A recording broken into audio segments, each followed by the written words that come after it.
À l'est de New Delhi, la décharge de Ghazipur. Une montagne de déchets grande comme le Taj Mahal.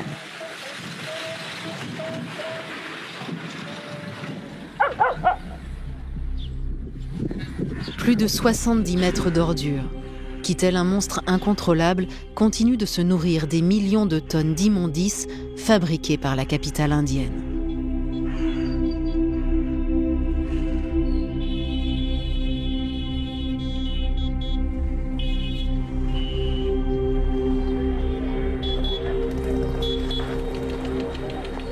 Comme des milliers d'habitants des bidonvilles voisins, Devendra, 19 ans, vient tous les jours dès 5 heures du matin ramasser les déchets.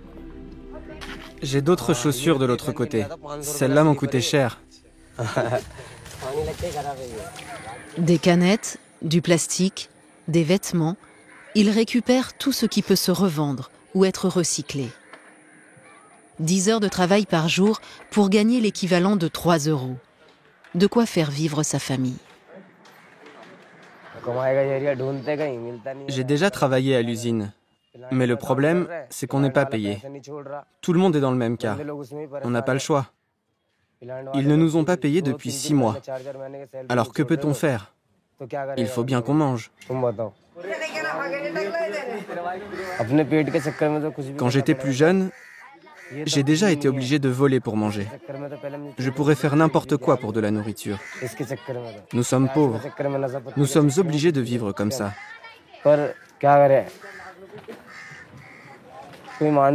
Que peut-on faire d'autre? Personne ne peut comprendre. Il y a aussi la pression de ma famille. Mes parents me poussent à ramener de l'argent. C'est mon petit frère. Il fait le même travail que moi. Nous ramassons tous les deux des ordures. Vous pouvez lui poser des questions. Aujourd'hui, ça a été une mauvaise journée. Je n'ai pas réussi à vendre ce que j'avais ramassé.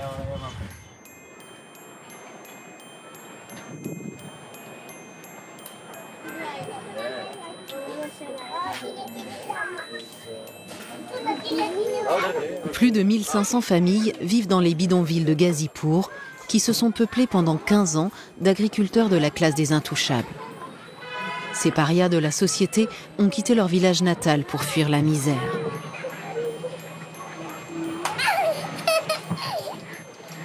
À l'époque, les décharges comme Ghazipur étaient considérées comme l'Eldorado du plastique, où les plus démunis pouvaient trouver de meilleures conditions de vie. Nitish vivait dans les montagnes du nord-est de l'Inde, à la frontière du Népal, l'une des régions les plus pauvres du pays. Quand il est arrivé ici avec ses parents et ses 3 frères, tous ont commencé à ramasser les déchets.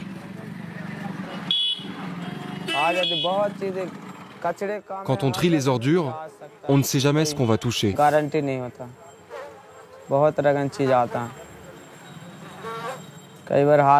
On se coupe souvent, parfois les mains, d'autres fois les jambes.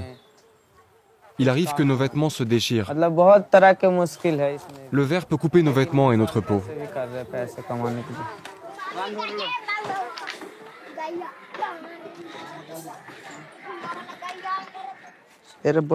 Viens ici, mon frère. Viens m'aider à pousser.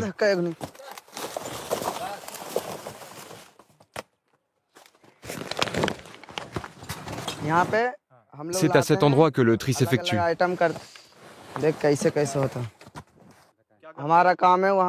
Notre travail consiste à trouver les bons déchets et à les ramener ici pour qu'ils soient recyclés.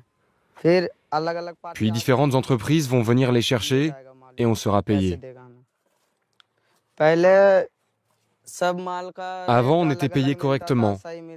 Mais maintenant, sur la totalité des bénéfices de la revente d'un déchet, on n'en touchera que 20%. On ne fait plus que des petites marges. Les déchets qu'on vendait avant 4 roupies, on nous les rachète aujourd'hui qu'une roupie et demie. Une roupie et demie, à peine 2 centimes d'euros par bouteille de plastique. Nitish gagne environ 2 € par jour. Depuis que Modi est au gouvernement, notre travail est de plus en plus difficile. Modi pense qu'il ne devrait plus y avoir de ragpickers. Qu'est-ce qu'on va faire si on nous interdit de travailler?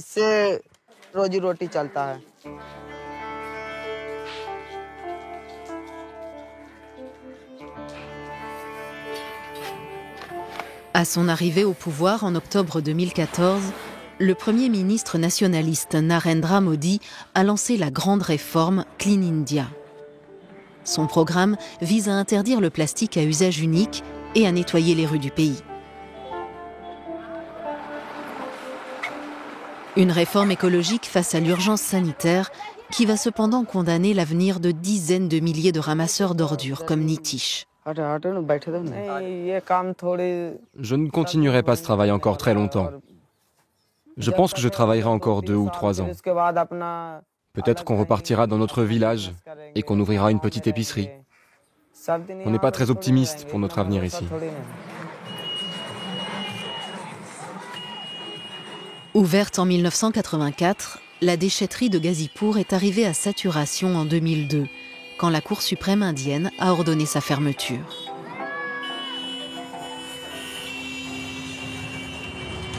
Une fermeture qui n'a jamais été appliquée, car chaque jour, un balai incessant de camions continue de déverser les ordures de la capitale. Mais la situation sanitaire est devenue incontrôlable. La décharge propage des particules fines, très toxiques, dans un périmètre de 5 km à la ronde.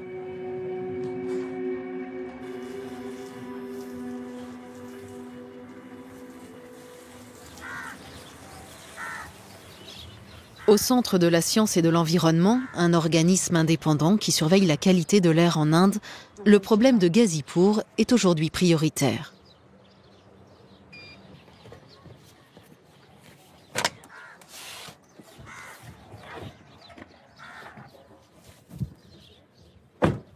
Shambhavi Shukla est chercheuse. Elle fait régulièrement des relevés sur le terrain. Voici un appareil qui sert à mesurer la pollution de l'air. Le résultat apparaît en 1 minute. Nous surveillons cette zone, nous suivons l'augmentation de la pollution minute par minute et nous mesurons précisément les particules que les habitants respirent autour de la décharge.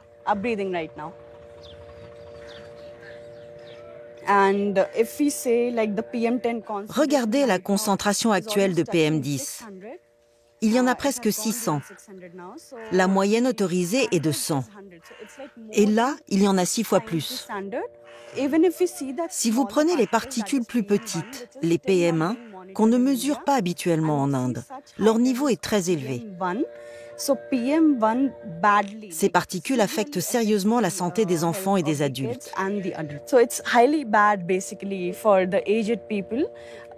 Il est donc très nocif pour les personnes âgées de respirer cet air, qui peut leur provoquer tout type d'accidents cardiovasculaires comme des attaques cardiaques ou cérébrales. Pour les enfants qui grandissent dans ce périmètre et qui sont exposés à cette concentration de particules fines depuis la naissance, leur cerveau ne peut pas se développer normalement. La taille de leur cerveau est plus petite.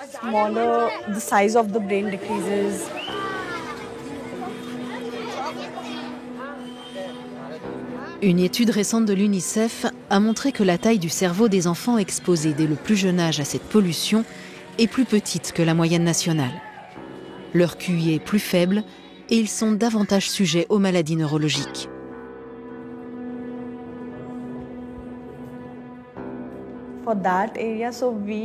Pour cette zone, nous avons proposé des mesures concrètes, mais pour le moment, rien n'est mis en œuvre. Leur mise en application est très limitée. Donc, quelle est la solution? La solution. La première chose est d'arrêter de déverser des ordures sur ce site. La seule chose que vous pouvez faire, c'est arrêter d'alimenter cette décharge encore et encore. Certaines mesures sont quand même mises en place par l'Agence indienne de la voirie. Celle-ci commence à se servir des ordures de la déchetterie comme matériel de construction pour les routes. Ainsi, on va pouvoir réduire le volume de la décharge. C'est l'une des choses que fait le gouvernement. Par ailleurs, Au niveau des particuliers, ce qu'ils peuvent faire, c'est apprendre à trier leurs propres ordures et mettre en place un système de gestion des déchets comme le compostage dans leur lieu de résidence. Composting can be adopted by at different RW residence levels. Les conseils avisés des chercheurs paraissent dérisoires face à l'ampleur du problème. Le gouvernement, quant à lui, malgré les rapports scientifiques, a choisi de faire la sourde oreille. À Ghazipur, les habitants organisent leur résistance autour de Santram Pradhan, leur porte-parole.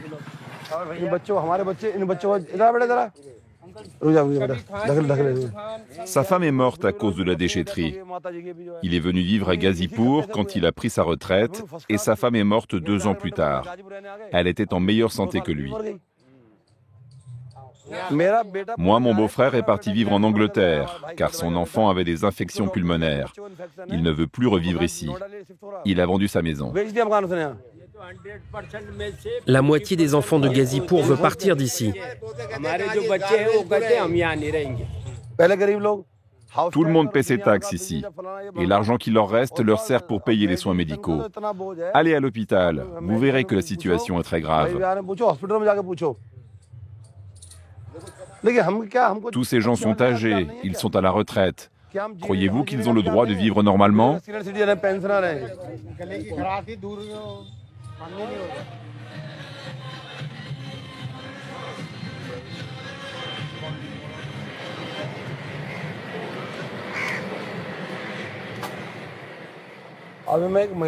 Je vous emmène. On va voir une dame malade, comme il y en a beaucoup dans le quartier. Cette femme a 30 ans, elle a un cancer en phase terminale. Elle peut mourir à n'importe quel moment. Elle prie Dieu de la laisser mourir au plus vite. Vous allez voir, c'est difficile pour elle de respirer.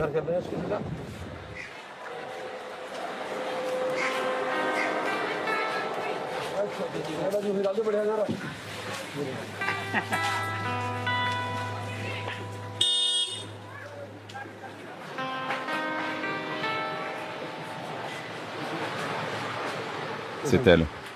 Elle est atteinte d'un cancer. Elle dort. Ne la dérangeons pas. Elle souffre beaucoup.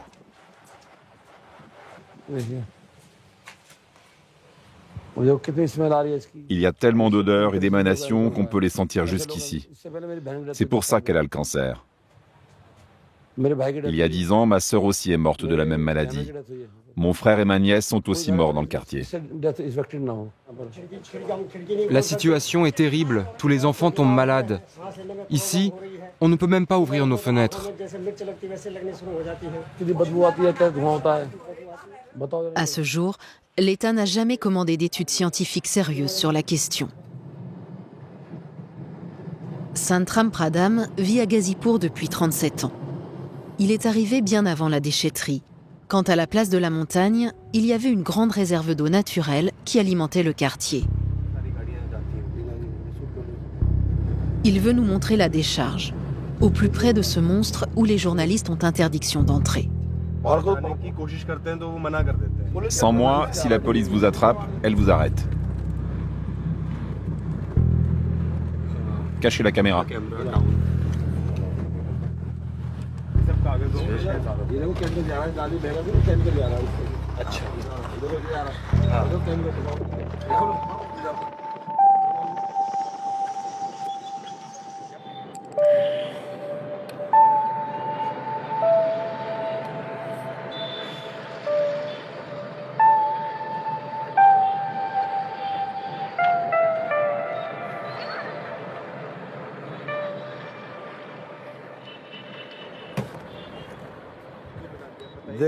Venez, je vous montre.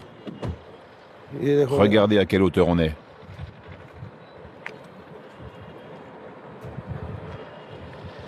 Ils sont encore en train d'agrandir la déchetterie. Ils n'arrêteront pas.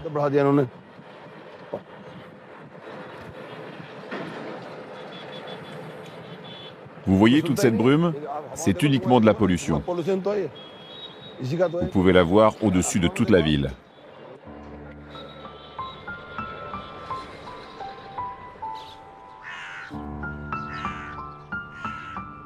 Où sont les instances écologiques indiennes?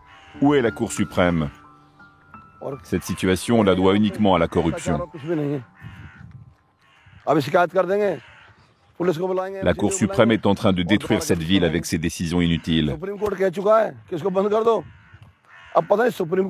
Ils n'arrêtent pas de répéter leur slogan tapageur. Sauvons Delhi, qu'ils disent. Et à la fin, rien n'est fait. S'ils continuent, toute cette partie de Delhi sera détruite.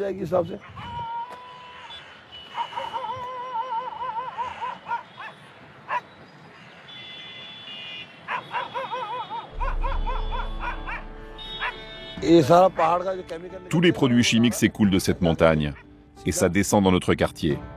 Regardez, regardez, l'eau toxique coule sur cette route. Le lixiviate est un produit nocif issu du mélange de tous les déchets. Ce liquide noirâtre a contaminé la nappe phréatique jusqu'à 300 mètres de profondeur.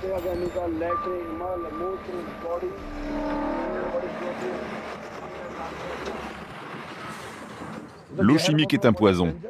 Si tu la touches, tu peux en mourir. Il n'y a pas de poison plus dangereux que celui-là. Le gouvernement est responsable de tout ça. L'air pollué, l'eau, c'est le gouvernement qui est responsable de tout. Autour de la déchetterie, l'eau du lac s'est solidifiée, formant une couche toxique de plus en plus épaisse à sa surface. Jette les cailloux sur le sol. Montre-leur. Il n'y a pas de poison plus dangereux que celui-là. Les déchets sont jetés ici. Les déchets industriels sont jetés ici. Tout est jeté ici.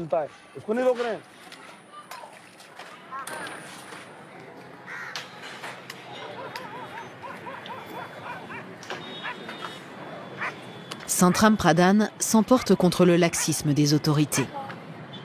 D'autant qu'il est aussi le porte-parole du syndicat de l'industrie laitière de Ghazipur, le premier employeur officiel du quartier.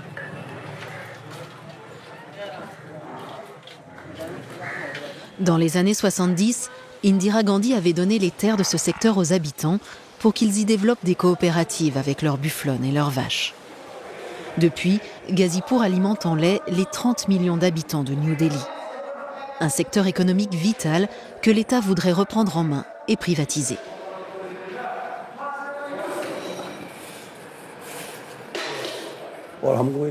N'avons-nous pas le droit de vivre? N'avons-nous pas le droit de travailler ici? Si le gouvernement veut prendre nos animaux et nos propriétés, s'il veut prendre tout ce qui nous appartient, alors il faut qu'il nous donne un endroit pour vivre et un salaire équitable. Le gouvernement semble tellement aimer la terre de Ghazipur, qu'il la prenne, mais qu'il nous fournisse d'autres terres pour vivre.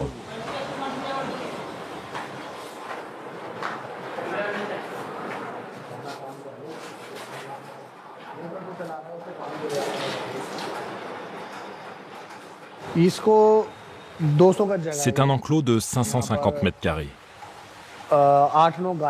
Ici, il y a 9 vaches et une vingtaine de buffles. Une vache nous donne 10 à 12 litres de lait par jour et un buffle 8 à 10 litres. Imaginez la quantité de lait qui sort tous les jours de cette laiterie. Dites-vous qu'il y en a 926 autres comme celle-ci dans notre quartier. Imaginez combien de lait on produit tous ensemble et combien de travailleurs sont affiliés à ce secteur. Les prairies ont disparu de Ghazipur. Les animaux confinés dans les étables sont nourris avec du foin de qualité.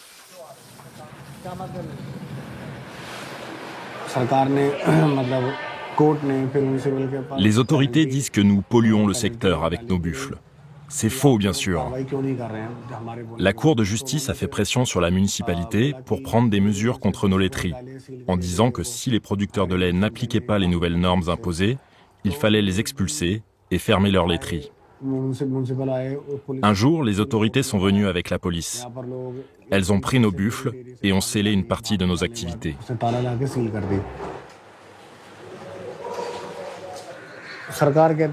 Le gouvernement dit que la pollution est causée par les déjections de nos buffles.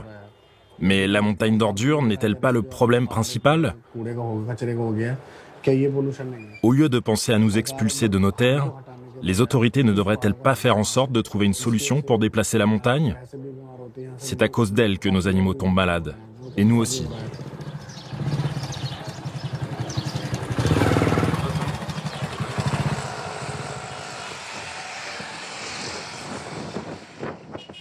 Aucun représentant politique n'a accepté de répondre à nos questions. Après plusieurs relances, seule la maire de Delhi-Est, responsable du district de Ghazipur, nous a accordé un entretien. À condition de ne parler que des efforts mis en œuvre par son administration pour trouver des solutions au problème de la déchetterie. Nous surveillons de près la situation de la décharge de Ghazipur. La municipalité de Delhi-Est réfléchit aux solutions les plus adaptées pour réduire la taille de la déchetterie. Par exemple, nous avons voté un projet qui vise à transformer les déchets en énergie. Nous voulons créer de l'électricité à partir des déchets. Nous avons également placé 10 composteurs dans différents quartiers de la ville. Aujourd'hui, nous en avons en tout 64 dans cette partie de Delhi et nous devons en installer d'autres. C'est une des mesures que j'ai choisi de mettre en place afin de diminuer la quantité d'ordures dans les quartiers. Notre plus grand problème pour la question de la décharge, nous avons besoin d'argent. La municipalité traverse une grande crise financière. Nous ne pouvons pas étendre la superficie de la décharge. Notre seule option est de continuer à en augmenter sa hauteur. Continuer à augmenter la hauteur de la décharge. Une solution qui sonne comme un aveu d'impuissance de la part de la maire de Delhi-Est. Une décision irresponsable aussi, face aux dangers encourus par les habitants de Ghazipur, déjà profondément secoués par un épisode tragique qui a endeuillé la communauté.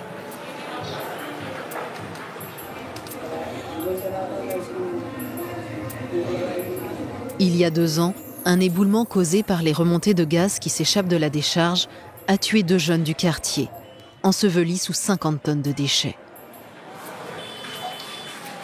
Et les habitants ne veulent pas oublier.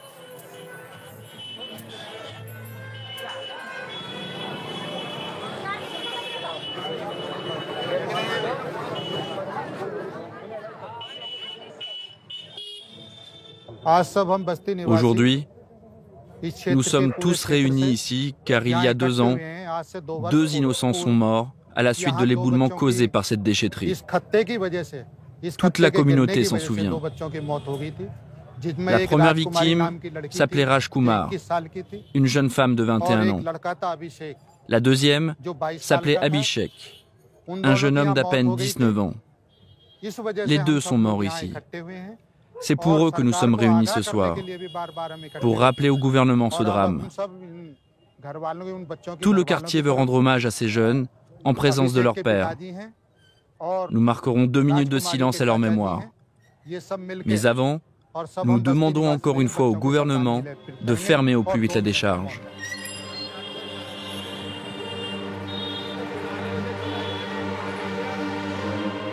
Un appel à l'aide des habitants de Ghazipur qui gardent encore l'espoir d'être un jour entendus par le gouvernement indien.